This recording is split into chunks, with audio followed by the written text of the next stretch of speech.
بسم اللہ الرحمن الرحیم۔ ڈیئر اسٹوڈنٹس، آج ہم سٹارٹ کرنے جا رہے ہیں چیپٹر نمبر 2 جو کہ 9th کلاس کا ہے، ترجمۃ القرآن کا، جس کا عنوان ہے سورۃ طٰہٰ۔ ٹھیک ہے، تو سورۃ طٰہٰ کے بارے میں آج ہم پڑھیں گے۔ ٹھیک ہے، تو سب سے پہلے جو ہے اس سورۃ طٰہٰ مکی صورت ہے۔ ٹھیک ہے، میں نے آپ کو پچھلے چیپٹر میں بھی بتایا تھا کہ سب سے پہلا سورت کا تعارف ہی ہوتا ہے کہ سورت مکی ہے یا مدنی ہے۔ ٹھیک ہے، اور اس میں کتنی آیات ہیں۔ سورۃ طٰہٰ جو ہے وہ مکی ہے اور اس میں 135 آیات ہیں۔ ٹھیک ہے، نیکسٹ ہے تعارف ہے۔ سورۃ طٰہٰ ان صورتوں میں ہے جن کے نام حروف مقطعات پر رکھے گئے ہیں۔ ٹھیک ہے، بہت ساری صورتیں ایسی ہیں جن کے نام جو ہے حروف مقطعات پر رکھے گئے ہیں، جیسے کہ طٰہٰ، طٰ سین میم، ٹھیک ہے، کاف ہا یا عین صاد، یہ حروف مقطعات ہیں۔ اس صورت کا آغاز حروف مقطعات میں سے طٰہٰ سے ہوتا ہے، اسی مناسبت سے اس صورت کا نام رکھا گیا ہے۔ ٹھیک ہے، یعنی کہ اس کا جو پہلا لفظ ہے وہ سورۃ طٰہٰ ہے، جہاں سے یہ سٹارٹ ہو رہی ہے حروف مقطعات میں سے، تو اس لیے اس صورت کا نام طٰہٰ رکھ دیا گیا ہے۔ ٹھیک ہے، سورۃ طٰہٰ کے 8 میں سے 5 رکوعوں میں حضرت موسیٰ علیہ السلام کی زندگی کا بیان ہے، یعنی کہ ٹوٹل جو ہے وہ رکوع کتنے ہیں؟ 8 ہیں، جن میں 5 رکوعوں میں حضرت موسیٰ علیہ السلام کا ذکر ہے۔ ٹھیک ہے، جن صورتوں کے بارے میں حضرت محمد رسول اللہ صلی اللہ علیہ وآلہ وسلم نے فرمایا کہ یہ میرا قدیم مال اور میرا قیمتی اثاثہ ہے، ان میں سورۃ طٰہٰ بھی شامل ہے۔ سمجھ میں آئی؟ نبی کریم علیہ السلام نے فرمایا کہ بہت ساری صورتیں جو ہے وہ میرا قدیم جو ہے وہ مال اور قیمتی اثاثہ ہے، تو ان میں سورۃ طٰہٰ کا بھی شمار ہوتا ہے۔ جی، حضرت عمر فاروق رضی اللہ تعالیٰ عنہ کے اسلام لانے کے واقعے میں یہ تذکرہ ملتا ہے کہ جب آپ اپنی بہن کے گھر تشریف لے گئے اور انہوں نے اپنی بہن سے سورۃ طٰہٰ کی تلاوت سنی تو ان کے دل میں اسلام گھر کر گیا۔ ٹھیک ہے، اور انہوں نے اسی وقت اسلام قبول کرنے کا فیصلہ کر لیا، یعنی کہ حضرت عمر فاروق رضی اللہ تعالیٰ عنہ جب اپنی بہن کے گھر تشریف لے گئے تو ان کی بہن اور بہنوئی جو ہے وہ پہلے ہی مسلمان ہو چکے تھے۔ جب آپ نے دیکھا کہ وہ کچھ کلام پاک پڑھ رہے ہیں اور پھر انہوں نے اپنی بہن کو جو ہے وہ بہت زیادہ مارا، اور اس کے بعد جب ان کو تھوڑا سا غصہ ٹھنڈا ہوا تو پھر آپ نے ان کو اپنا کہا کہ مجھے بھی اس کی کچھ نہ کچھ آیتیں سنائیں، تو انہوں نے سورۃ طٰہٰ کی کچھ آیتیں سنائی، تو اور حضرت عمر فاروق رضی اللہ تعالیٰ عنہ کے دل میں جو ہے اسلام گھر کر گیا اور انہوں نے اسلام قبول کرنے کا فیصلہ فرما لیا۔ ٹھیک ہے، سورۃ طٰہٰ کا خلاصہ جو ہے وہ حضرت موسیٰ علیہ السلام کا تفصیلی تذکرہ ہے، پھر جو ہے توحید ہے، رسالت ہے اور آخرت کا بیان ہے۔ یہ بھی لائن جو ہے وہ بہت ہی خاص ہے کہ سورۃ طٰہٰ کا خلاصہ کیا ہے؟ موسیٰ علیہ السلام کا تفصیل سے ذکر ہے، پھر توحید، رسالت اور آخرت کا بیان ہے۔ سب سے پہلے اس میں آپ دیکھیں MCQs ہیں۔ نمبر 1 پہ سورۃ طٰہٰ جو ہے یہ تو اپنا سبق میں آ رہا ہے نا کہ وہ مکی ہے یا مدنی ہے۔ ٹھیک ہے، تو سورۃ طٰہٰ جو ہے وہ مکی ہے۔ نمبر 2 پہ سورۃ طٰہٰ کی ٹوٹل کتنی آیات ہیں؟ تو سورۃ طٰہٰ کی ٹوٹل 135 آیات ہیں۔ ٹھیک ہے، اور اسی طرح حروف مقطعات سے شروع ہونے والی سورت جو ہے وہ کون سی ہے؟ تو سورۃ طٰہٰ ہے، جو حروف مقطعات سے سٹارٹ ہوتی ہے اس سبجیکٹ میں۔ ٹھیک ہے، اسی طرح سورۃ طٰہٰ کے ٹوٹل جو ہے وہ کتنے رکوع ہیں؟ تو آپ نے یہاں پہ آپ دیکھیں کہ سورۃ طٰہٰ کے رکوع لکھے ہیں، سورۃ طٰہٰ کے 8 رکوع میں سے، تو سورۃ طٰہٰ کے ٹوٹل کتنے رکوع ہیں؟ 8 رکوع ہیں۔ ٹھیک ہے، اور اسی طرح جو ہے اس میں سوال بن سکتا ہے کہ سورۃ طٰہٰ کا یہ نام کیوں رکھا گیا ہے؟ سورۃ طٰہٰ کا نام کیوں رکھا گیا؟ آپ یہ لکھ سکتے ہیں کہ اس سورت کی ابتدا حروف مقطعات میں سے طٰہٰ سے ہوتی ہے، اسی مناسبت سے اس کو کیا ہے؟ طٰہٰ اس کا نام رکھا گیا۔ ٹھیک ہے، اور اسی طرح سورت کا خلاصہ کیا ہے؟ سورۃ طٰہٰ کا ایک مختصر جو ہے وہ خلاصہ آپ لکھ سکتے ہیں۔ آپ یہاں سے سٹارٹ کر دیں۔ سورۃ طٰہٰ مکی صورت ہے اور اس کی 135 آیتیں، اس میں آپ جو ہے وہ چنا لکھ دیں، جیسے کہ سورۃ طٰہٰ میں طٰہٰ ان صورتوں میں جن کے حروف جو ہے حروف مقطعات سے نازل ہوئی، اس میں موسیٰ علیہ السلام کا تفصیل سے ذکر ہے۔ ٹھیک ہے، اور اس صورت کے بارے میں نبی کریم علیہ السلام نے فرمایا کہ یہ میرا قدیم مال اور قیمتی اثاثہ ہے، اور یہ جو ہے سورۃ طٰہٰ کا خلاصہ بن جائے گا۔ جی، نیکسٹ ہم چلتے ہیں مضامین کی طرف۔ سورۃ طٰہٰ میں حضرت موسیٰ علیہ السلام کی زندگی کے 3 مراحل بیان کیے گئے ہیں۔ ٹھیک ہے، یہ بھی بہت خاص چیز ہے کہ یہ پوچھا جائے گا کہ سورۃ طٰہٰ میں موسیٰ علیہ السلام کی زندگی کے کتنے مراحل جو ہے ان کو بیان کیا گیا ہے۔ نمبر 1 پہ موسیٰ علیہ السلام 3 مراحل بیان کیے گئے ہیں۔ حضرت موسیٰ علیہ السلام کی پیدائش سے مدین ہجرت فرمانے تک، ٹھیک ہے، آپ کے پیدا ہونے سے جب آپ نے مدین ہجرت فرمانے تک وہاں کا ذکر ہے، پھر مدین سے صحرائے سینا کی طرف ہجرت ہے، اور نمبر 3 پہ صحرائے سینا ہجرت کے بعد وصال تک کا دور، یعنی کہ یہ 3 جو ادوار ہیں وہ بیان ہوئے ہیں موسیٰ علیہ السلام کے اس صورت کے اندر، ٹھیک ہے۔ نیکسٹ ہے آخر کے 3 رکوعوں میں، یعنی کہ ٹوٹل 8 رکوع ہیں، تو اس کے جو آخری 3 رکوع ہیں ان میں توحید کا ذکر ہے، یعنی کہ اللہ کو ایک مانے، رسالت کا ذکر ہے نبیوں کو ماننے کا، اور آخرت کا بیان ہے، ٹھیک ہے۔ اللہ تعالیٰ کی عظیم قدرتوں اور صفات کا ذکر ہے، اور حضرت آدم علیہ السلام کا مختصر جو ہے وہ تذکرہ ہے، ایک چھوٹا سا تذکرہ حضرت آدم علیہ السلام کا بھی ہے اس صورت میں۔ آخر میں نافرمانوں کو برے انجام کو بیان کیا گیا ہے، یعنی کہ جو نافرمان ہوتے ہیں، جو اللہ کا کہنا نہیں مانتے، ان کا کتنا برا انجام ہوتا ہے، یہ کیا ہے اس کے آخر میں بیان کیا گیا ہے، ٹھیک ہے۔ قرآن مجید کا مقام و مرتبہ بیان کر کے اس سے منہ موڑنے کی سزا بیان کی گئی ہے، یعنی کہ جو شخص قرآن مجید سے جو ہے اس کا مقام اور مرتبہ ساری چیزیں بیان کر کے یعنی کہ ان کو سمجھ بوجھ جب وہ کر لیتا ہے، تو اس کے بعد بھی پھر اگر وہ اس سے منہ موڑ لیتا ہے، اس پہ عمل نہیں کرتا، تو اس کی کیا سزا ہے، یہ صورت کے اینڈ پہ جو ہے وہ بیان ہوئی ہے، ٹھیک ہے۔ سورۃ طٰہٰ کے آخر میں یہ سمجھایا گیا ہے کہ اللہ تعالیٰ کا قانون ہے کہ وہ کسی قوم کو اس کے کفر اور انکار پر فوراً نہیں پکڑتا، ٹھیک ہے، فوراً نہیں پکڑتا بلکہ مہلت دیتا ہے، یعنی کہ جب بھی کوئی قوم جو ہے وہ کفر کرنے لگ جاتی ہے یا انکار کرنے لگ جاتی ہے رب کا، تو ان کو فوراً نہیں پکڑا جاتا بلکہ ان کو کچھ نہ کچھ مہلت دی جاتی ہے کہ شاید کہ یہ بندہ بن جائیں اور شاید کہ یہ اچھے عمل کرنے شروع کر دیں۔ اس لیے حق والوں کو صبر کے ساتھ دین کی دعوت کا کام کرتے رہنا چاہیے، یعنی کہ جو دین کا کام کر رہے ہیں ان کو صبر کے ساتھ جو ہے وہ دین کا کام کرتے رہنا چاہیے۔ اور حق کا انکار کرنے والوں کے معاملے میں، یعنی کہ جو قرآن پاک ہے یا کسی بھی حق بات کا انکار کرتے ہیں، انکار کرنے والوں کے معاملے میں جلد بازی اور بے صبری کا مظاہرہ نہیں کرنا چاہیے، ٹھیک ہے۔ تو کسی قسم کا جو آپ حق کا انکار کرتے ہیں ان کو مہلت دینی چاہیے، ان کو سمجھانا چاہیے، ٹھیک ہے، جب وہ شاید کہ جو ہے وہ سمجھ جائیں، اور ان کو کسی قسم کی جلد بازی نہیں کرنی چاہیے ان کے کسی بھی معاملے میں، ٹھیک ہے۔ اور اس طرح سب سے پہلے ہم اس میں MCQs دیکھتے ہیں۔ نمبر 1 پہ تو یہ ہے کہ سورۃ طٰہٰ کہ ٹوٹل جو ہے وہ کتنے رکوع ہیں، ٹھیک ہے۔ تو یہ تو پچھلے اس میں ہم نے بیان ہو گیا تھا۔ اس میں یہ ہے کہ سورۃ طٰہٰ میں حضرت موسیٰ علیہ السلام کی زندگی کے کتنے مراحل جو ہے وہ بیان ہوئے ہیں۔ موسیٰ علیہ السلام کی زندگی کے ٹوٹل 3 مراحل جو ہے وہ بیان ہوئے ہیں، ٹھیک ہے۔ نمبر 2 پہ سورۃ طٰہٰ کے آخری 3 رکوعوں میں کس چیز کا ذکر ہے۔ سورۃ طٰہٰ کے آخری رکوعوں میں جو ہے وہ توحید کا ذکر ہے، رسالت کا ذکر ہے اور آخرت کا ذکر ہے، ٹھیک ہے۔ اسی طرح دنیاوی زندگی تنگ کر دی جاتی ہے، کس پر جو ہے دنیاوی زندگی تنگ کر دی جاتی ہے، دنیاوی زندگی جو ہے قرآن مجید پر عمل نہ کرنے والوں کے اوپر تنگ کر دی جاتی ہے۔ جی نیکسٹ ہے اس کے علمی اور عملی نکات، اس میں ہمیں کون کون سا علم حاصل ہو رہا ہے اور کون کون سی ایسی باتیں ہمیں جو ہے وہ حاصل ہو رہی ہیں جن کو ہم نے پڑھ کے اس پر عمل کرنا ہے۔ یہ بہت ہی خاص ہے، ان میں آپ نے 2 لازمی یاد کرنے ہیں، کیونکہ یہ تو ہر پیپر یعنی کہ ہر اپنا آپ کا لیسن ہے سبجیکٹ، اس میں یہ لازمی طور پہ آ رہا ہے کہ سورۃ طٰہٰ، سورۃ انبیاء یا سورۃ فلاں فلاں سورت کے آپ دو جو ہے وہ علمی اور عملی نکات لکھیں۔ یہ تو بہت اہم ہے، یہ آپ نے سارے نہیں یاد ہو سکتے تو آپ سے جتنے آسانی سے آپ سے یاد ہو سکتے ہیں آپ ان کو یاد کر لیں، 2 عملی کر لیں، 2 جو ہے وہ کیا کر لیں، علمی کر لیں۔ تو نمبر 1 پہ جو سورۃ طٰہٰ کا مطالعہ کرنے سے، یعنی کہ سورۃ طٰہٰ کو ہم پڑھنے سے جو علمی اور عملی نکات معلوم ہوتے ہیں ان میں سے کچھ یہ ہیں۔ نمبر 1 پہ اللہ تعالیٰ کو ہر چیز کا مکمل علم ہے، یعنی کہ اللہ تعالیٰ کو ہر چیز کا علم ہے، ٹھیک ہے۔ دنیا میں کوئی چیز اس سے چھپی ہوئی نہیں ہے، یہ ہمیں علمی نکات اس میں ملے گا، یعنی کہ ہر چیز کا اللہ تعالیٰ کو علم ہے، دنیا میں جتنی بھی چیزیں ان میں سے کوئی بھی چیز رب تعالیٰ سے چھپی ہوئی نہیں ہے، ٹھیک ہے۔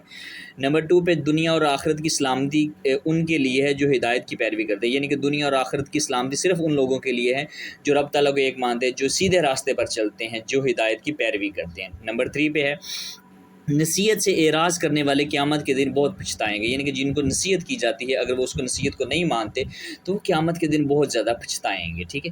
قیامت کے دن اللہ تعالیٰ ہی فیصلہ فرمائے گا، کوئی سفارش کہ کون سفارش کرے، یعنی کہ قیامت والے دن جو ہے وہ کون کس کی سفارش کرے گا، یہ سارا جو ہے وہ اللہ تعالیٰ ہی جو ہے ان کو اپنا فیصلہ فرمائے گا، ٹھیک ہے۔ اور اسی طرح ہمیں اللہ تعالیٰ سے اپنے علم میں اضافے کی دعا کرتے رہنا چاہیے، ٹھیک ہے، ہمیں اللہ تعالیٰ سے اپنے علم میں اضافے کی دعا کرتے رہنا چاہیے۔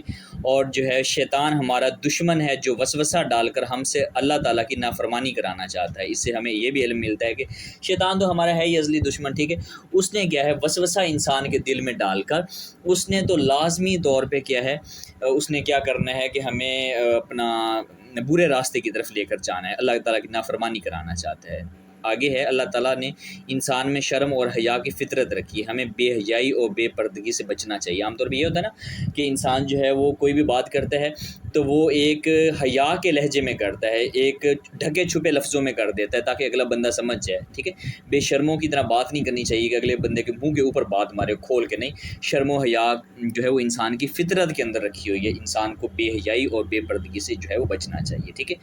نیکسٹ ہے قرآن مجید پر عمل نہ کرنے والوں کی دنیاوی زندگی تنگ کر دی جاتی ہے، یعنی ان کی دنیا ویران کر دی جاتی ہے، ٹھیک ہے۔ سابقہ قوموں کے کھنڈرات ہمارے لیے عبرت کا نشان ہے۔ بہت سارے آپ نے دیکھا ہوگا کہ یہاں پہ شہر آباد تھا، یہاں پہ ایک سلطنت آباد تھی، ٹھیک ہے، لیکن اب وہاں جاتے ہیں تو وہاں پہ کچھ بھی نہیں ہوتا، وہاں پہ کھنڈرات ہی کھنڈرات پڑے ہوتے ہیں، ٹھیک ہے۔ تو یہ ہمارے لیے عبرت کی نشانی ہے، کل وہ تھے تو آج جو ہے وہ ہم ہیں، کل اللہ تعالیٰ جو ہے وہ ہم سب کو بچائے، کل کو یہ نہ ہو کہ ہم بھی کسی کے ایسے کھنڈرات بن جائیں، ٹھیک ہے۔ ہمیں نمازوں کو وقت کی پابندی کے ساتھ ادا کرنا چاہیے، یہ ہمیں علم مل رہا ہے، عمل مل رہا ہے کہ ہم نے نمازوں کو وقت کی پابندی کے ساتھ ادا کرنا چاہیے۔ دنیا کی نعمتیں ہماری آزمائش اور امتحان کے لیے، یعنی کہ دنیا کی بہت ساری نعمتیں ہیں، ان میں ہماری آزمائش اور جو ہے وہ ہمارے امتحان لیے جاتے ہیں کہ ہم جو ہے وہ کب جو ہے امتحان میں پاس ہوتے ہیں۔ عام طور پہ یہ ہوتا ہے نا کہ انسان جو ہے وہ اللہ تعالیٰ کا شکر ادا کرتا رہتا ہے جب اس کے پاس نعمتیں ہوتی ہیں۔ مزہ تو تب ہوتا ہے نا جب انسان کے پاس کوئی نعمت نہ ہو اور وہ پھر بھی اللہ تعالیٰ کا شکر ادا کرے، ٹھیک ہے۔ حضرت محمد رسول اللہ خاتم النبیین صلی اللہ علیہ وآلہ وصحابہ وسلم کا سب سے بڑا معجزہ جو ہے وہ قرآن مجید ہے، ٹھیک ہے۔ کون کامیاب ہے اور کون ناکام ہے اس کا فیصلہ جو ہے وہ قیامت کے دن ہوگا۔ جی، سب سے پہلے ہم علمی اور عملی نکات میں MCQs دیکھتے ہیں۔ سابقہ قوموں کے کھنڈرات ہمارے لیے کیا ہے؟ تو سابقہ جو قومیں ہیں ان کے کھنڈرات جو ہے وہ ہمارے لیے کیا ہے؟ عبرت کا نشان ہے۔ نمبر آگے ہے قیامت کے دن سفارش کے بارے میں فیصلہ کون فرمائے گا؟ تو ابھی آپ نے پڑھا کہ قیامت کے والے دن جو ہے وہ کون کس کی سفارش کرے گا، یہ فیصلہ جو ہے وہ اللہ تعالیٰ فرمائے گا، ٹھیک ہے۔ کامیابی اور ناکامی کا فیصلہ جو ہے وہ کب ہوگا؟ یہ سارے کے سارے جو فیصلے ہیں یہ قیامت کے دن ہو گئے۔ اسی طرح دنیا اور آخرت کی کامیابی ان کے لیے جو پیروی کرے، کس چیز کی پیروی کرے؟ جو ہدایت کی پیروی کرتا ہے اس کے لیے جو ہے دنیا اور آخرت کی جو ہے سلامتی ہے ان کے لیے، ٹھیک ہے۔ ہمیں اللہ تعالیٰ سے اپنے علم میں اضافے کی دعا کرتے رہنا چاہیے۔ جی، نیکسٹ ہے ہم یہ دیکھ لیتے ہیں کہ سورۃ طٰہٰ کے علمی اور عملی نکات میں سے دو تحریر کریں، یہ جو ہے اس میں آ رہا ہے۔ تو سورۃ طٰہٰ کے جو علمی نکات میں آپ لکھ سکتے ہیں کہ اللہ تعالیٰ کو ہر چیز کا علم ہے۔ میں یہاں سے آپ کو آسان بتا دیتا ہوں کہ اللہ تعالیٰ کو ہر چیز کا مکمل علم ہے، دنیا میں کوئی چیز اس سے چھپی ہوئی نہیں ہے، ٹھیک ہے۔ اور اسی طرح قیامت کے دن اللہ تعالیٰ ہی فیصلہ فرمائے گا کہ کون کس جو ہے سفارش کرے گا، ٹھیک ہے۔ اگر آپ عملی نکات کی بات کریں تو عملی نکات میں آپ بالکل جو ہے وہ آسان یہ لکھ سکتے ہیں کہ ہمیں جو ہے وہ نمازوں کی پابندی، نمازوں کو وقت کی پابندی کے ساتھ ادا کرنا چاہیے، ٹھیک ہے۔ اور یہ لکھ سکتے ہیں کہ قرآن مجید انسان جو ہے اللہ تعالیٰ نے انسان میں شرم اور حیا کی فطرت رکھی ہے، ہمیں بے حیائی اور بے پردگی سے بچنا چاہیے، یہ ہم اس میں کیا کر سکتے ہیں۔ جی، اب ہم آ جاتے ہیں اس کے کچھ جو ہے وہ اضافی سوالات کی طرف۔ اضافی سوالات کون کون سے بن سکتے ہیں؟ قرآن مجید کی 5 صورتوں کے نام لکھیں جو حروف مقطعات سے شروع ہوتے ہیں۔ آپ کوئی بھی اپنا صورتوں کے نام لکھ سکتے ہیں جن کے شروع میں الف لام میم یاسین کاف طٰہٰ صاد۔ میں آپ کو بتا دیتا ہوں، سورۃ بقرہ سٹارٹ ہو رہی ہے، سورۃ طٰہٰ سٹارٹ ہو رہی ہے، سورۃ یاسین سٹارٹ ہو رہی ہے، سورۃ صاد سٹارٹ ہو رہی ہے، سورۃ قاف سٹارٹ ہو رہی ہے، ٹھیک ہے۔ یہ 5 صورتیں۔ نمبر 2 پہ ہے سورۃ طٰہٰ کے کتنے رکوع میں موسیٰ علیہ السلام کی زندگی کا بیان ہے؟ تو آپ دیکھ سکتے ہیں کہ سورۃ طٰہٰ کے 8 رکوع میں سے 5 رکوعوں میں حضرت موسیٰ علیہ السلام کی زندگی کا بیان، یعنی کہ زندگی بیان فرمائی گئی ہے، ٹھیک ہے۔ اسی طرح سورۃ طٰہٰ کے بارے میں آپ خاتم النبیین صلی اللہ علیہ وآلہ وسلم نے کیا ارشاد فرمایا؟ تو نبی کریم علیہ السلام نے ارشاد فرمایا، جی یہاں پہ نبی کریم علیہ السلام نے فرمایا، یہ میرا قدیم مال اور قیمتی اثاثہ ہے، ان میں سے ایک صورت جو ہے وہ سورۃ طٰہٰ بھی شامل ہے، ٹھیک ہے۔ نیکسٹ جو ہے کویسچن، حضرت عمر رضی اللہ تعالیٰ عنہ نے اسلام کیسے قبول کیا؟ تو حضرت عمر جو ہے وہ اپنی بہن کے گھر تشریف لے گئے اور وہاں پہ سورۃ طٰہٰ کی تلاوت سنی اور ان کے دل پر جو ہے وہ گہرا اثر ہوا اور وہ کیا ہے مسلمان ہو گئے، ٹھیک ہے۔ اور اسی طرح جو ہے وہ سورۃ طٰہٰ میں موسیٰ علیہ السلام کی زندگی کے جو کتنے مراحل جو ہے وہ بیان کیے گئے ہیں، تو موسیٰ علیہ السلام کی زندگی کے جو ہے وہ 3 مراحل بیان کیے گئے ہیں۔ کون کون سے؟ مدین سے سرائے سینا کی طرف ہجرت، سرائے سینا سے موسیٰ علیہ السلام 3 بیان کیے گئے۔ نمبر 1 پہ پدیش سے مدین کی طرف، مدین سے سرائے سینا کی طرف، صحرائے سینا سے ہجرت کے بعد وصال کی طرف، یہ 3 دور جو ہے وہ بیان کیے گئے ہیں۔ اسی طرح سورۃ طٰہٰ کے آخری رکوع میں جو ہے وہ کس چیز کا ذکر ہے؟ تو سورۃ طٰہٰ کے آخری 3 رکوع میں توحید کا، یہ تو لازمی، یہ لائن جو ہے وہ بہت ہی خاص ہے آپ لوگوں کے لیے یہ والی، کہ تو سورۃ طٰہٰ میں حضرت موسیٰ علیہ السلام کا تفصیلی ذکر ہے، پھر توحید اور رسالت اور کیا ہے آخرت کا بیان ہے، ٹھیک ہے۔ اور اس طرح سورۃ طٰہٰ میں قرآن مجید کا جو منہ موڑنے والوں کی جو ہے وہ کیا سزا بیان کی گئی ہے، جو سورۃ اللہ تعالیٰ نے آپ خاتم النبیین صلی اللہ علیہ وآلہ وسلم پر قرآن پاک کو نازل فرمایا، اور اس قرآن مجید سے منہ موڑنے والوں کے بارے میں اللہ تعالیٰ نے ارشاد فرمایا، اور جو کوئی اس سے منہ موڑے گا تو بے شک قیامت کے دن جو ہے وہ اس گناہ کا بوجھ اٹھائے گا، ٹھیک ہے جی۔ یہ تھے اس میں جو ہے وہ اضافی سوالات۔ اب ہم آ جاتے ہیں سورۃ طٰہٰ میں جو آیات آنی ہے جن کو ہم نے یاد کرنا ہے، جو پیپر میں بھی آ سکتی ہیں، جو ضروری آیات ہے، ابھی ہم ان کا ترجمہ پڑھتے ہیں۔ جی، سورۃ طٰہٰ میں جو ضروری آیات ہیں وہ ہیں 25 تا 36، ٹھیک ہے۔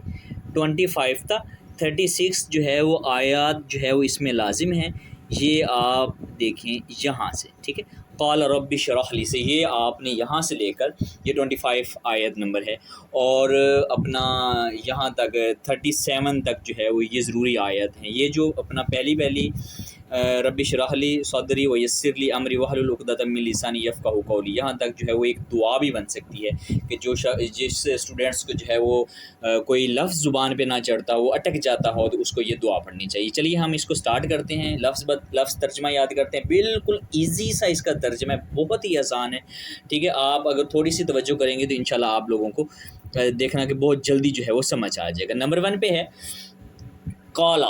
قالا کا مطلب ہوتا ہے فرمایا، عرض کیا، کہا، ٹھیک ہے۔ تو موسیٰ علیہ السلام نے کہا، ٹھیک ہے، ربی اے میرے رب، شرح کا مطلب ہوتا ہے کھول دے، لی میرے لیے، صدری میرا سینہ۔ سارا ترجمہ بن جائے گا کہ موسیٰ علیہ السلام نے عرض کیا، اے میرے رب میرے لیے میرا سینہ کھول دے، ٹھیک ہے۔ ویسر لی، ویسر کا مطلب ہوتا ہے اور آسان بنا دے، لی میرے لیے، امری، امر کا مطلب آپ جانتے ہیں کہ کام ہوتا ہے، میرے کام کو، ٹھیک ہے، اور میرے لیے میرا کام آسان فرما دے۔ واحلل کا مطلب بھی ہوتا ہے اور کھول دے۔ عقدتن کہتے ہیں گرا کو، گانٹ کو، جس طرح ہم کسی چیز کو گانٹ مار دیتے ہیں، گرا مار دیتے ہیں اس کو، ٹھیک ہے۔ عقدتن گرا کو، من لسانی جو میری زبان میں ہے، یعنی کہ میری زبان میں ہے، ٹھیک ہے۔ اس کا ترجمہ بنے گا کہ اور میری زبان کی گرا کھول دے، ٹھیک ہے۔ یفقہوا کا مطلب ہوتا ہے تاکہ سمجھ سکیں، قولی میری بات، ٹھیک ہے، تاکہ لوگ جو ہے وہ میری بات کو سمجھ سکیں۔ واجعل کا مطلب ہوتا ہے اور مقرر فرما دے، ٹھیک ہے۔ واجعل کا کیا مطلب ہے؟ اور مقرر فرما دے۔ لی آپ نے پہلے بھی پڑھ لیا ہے، میرے لیے، وزیرن کا مطلب ہوتا ہے ایک وزیر یا ایک مددگار، ٹھیک ہے۔ من میرے لیے، مین کا مطلب ہوتا ہے میرے لیے، اہلی گھر والوں میں سے، یعنی کہ میرے لیے ایک وزیر مقرر فرما دے جو کہ میرے گھر والوں میں سے، میرے لیے ایک وزیر مقرر فرما دے جو میرے گھر والوں میں سے۔ ہارون علیہ السلام کا نام ہے، یعنی کہ ہارون علیہ السلام کو، اخی میرے بھائی، یعنی کہ میرے بھائی ہارون علیہ السلام کو میرا وزیر مقرر فرما دے، ٹھیک ہے۔ نیکسٹ ہے اشدد بہ ازری۔ اشدد کا مطلب ہوتا ہے مضبوط فرما دے۔ اشدد کا مطلب کیا ہے؟ مضبوط فرما دے، بھی اس سے، ازری میری قوت کو، یعنی کہ اس سے میری قوت کو مضبوط فرما دے۔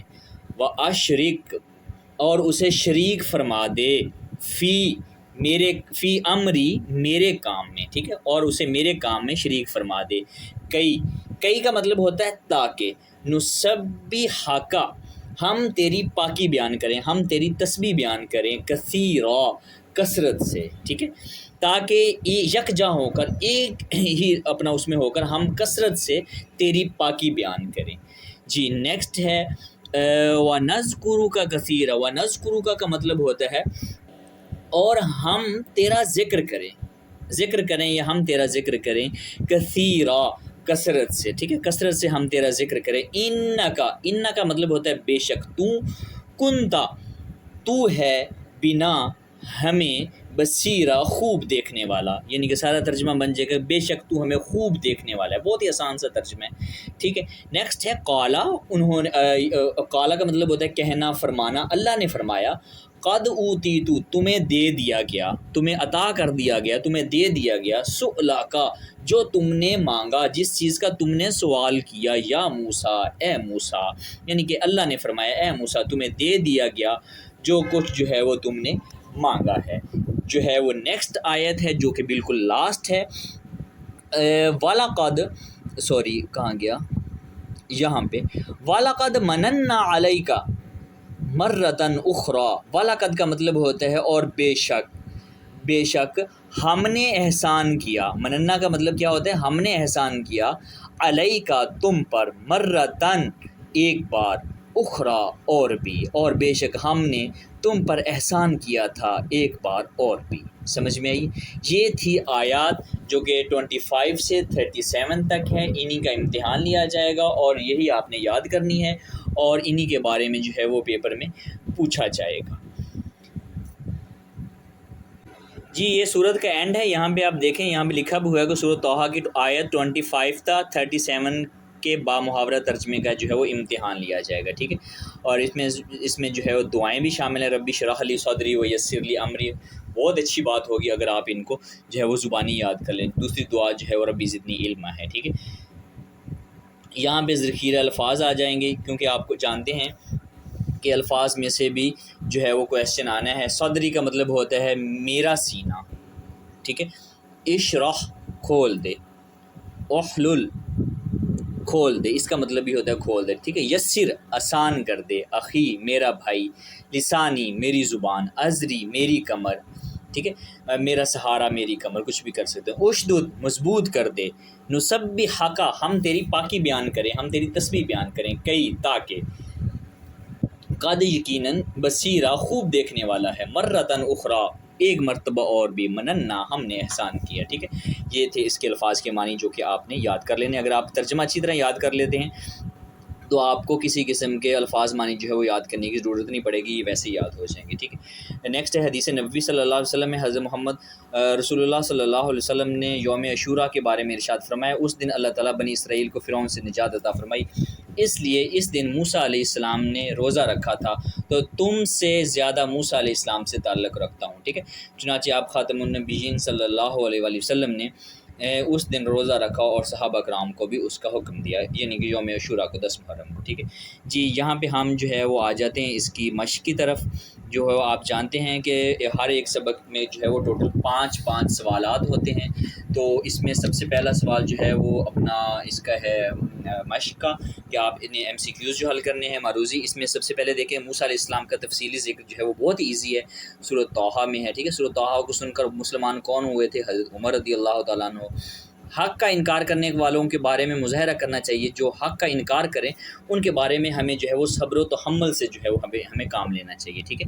اور اسی طرح حضرت محمد رسول اللہ صلی اللہ علیہ وآلہ وسلم کا سب سے بڑا جو معجزہ کیا ہے؟ سب سے بڑا معجزہ جو ہے وہ قرآن مجید ہے۔ نیکسٹ ہے اصل کامیابی کا فیصلہ کب ہوگا؟ وہ کیا ہوگا؟ قیامت کا دن ہوگا۔ جی یہاں سے مختصر سوالات سٹارٹ ہو رہے ہیں، ٹھیک ہے۔ سورۃ طٰہٰ کا یہ نام کیوں رکھا گیا یہ بھی میں نے آپ کو سٹارٹنگ میں بتا دیا، سورۃ طٰہٰ کا خلاصہ بھی میں نے بتا دیا تھا ویڈیو کے سٹارٹ میں، اور سورۃ طٰہٰ کے علمی اور عملی نکات میں سے 2 تحریر کریں، یہ بھی میں نے آسان ڈھونڈ کے آپ کو بتا دیے تھے، ٹھیک ہے۔ اب ہے سوال نمبر 3 ہے، درج ذیل میں سے کوئی سی 5 قرآنی الفاظ کے معنی لکھیں۔ جی تو یہاں سے ہم معنی دیکھ لیتے ہیں کون کون سے۔ بصیراً خوب دیکھنے والا، ٹھیک ہے، اشرح کھول دے، قد یقیناً، ازری میری کمر، مننا ہم نے احسان کیا، کئی تاکہ، لسانی میری زبان کو، ٹھیک ہے۔ یہ تھا سوال نمبر 3۔ اور اسی طرح سوال نمبر 4 ہے، دی گئی آیات کا باب محاورہ ترجمہ کریں تو دیکھیں نمبر 1 پہ آیت بالکل آسان سی قال رب اشرح لی صدری، ٹھیک ہے، موسیٰ علیہ السلام نے عرض کیا اے میرے رب میرے لیے میرا سینہ کھول دے۔ آیت نمبر 2 ہے وہ یسر لی امری، اور میرے لیے میرا کام آسان بنا دے، ٹھیک ہے۔ آیت نمبر 3 ہے واحلل عقدۃ من لسانی، اور میری زبان کی گرہ جو ہے وہ کھول دے۔ اسی طرح آیت نمبر 4 ہے یفقہوا قولی، تاکہ لوگ جو ہے وہ میری بات کو سمجھ سکیں۔ اسی طرح آیت نمبر 5 ہے وَاجْعَلْ لِي وَزِيرًا مِّنْ أَهْلِي، اور میرا ایک وزیر مددگار مقرر فرما دے میرے گھر والوں میں سے، ٹھیک ہے۔ 6 ہے إِنَّكَ كُنْتَ بِنَا بَصِيرًا، بے شک تو ہمیں خوب دیکھنے والا ہے۔ جی امید ہے کہ آپ لوگوں کو آج کا سبق پسند آیا ہوگا۔ اگر آپ کا کسی قسم کا کوئی بھی سوال ہو تو آپ کمنٹ میں پوچھ سکتے ہیں، یا ویڈیو کے ڈسکرپشن میں جو ہے وہ میرے انسٹاگرام اکاؤنٹ کا لنک موجود ہے، آپ وہاں پہ آ کر بھی پوچھ سکتے ہیں۔ دعاؤں میں یاد رکھیے گا۔ اللہ حافظ۔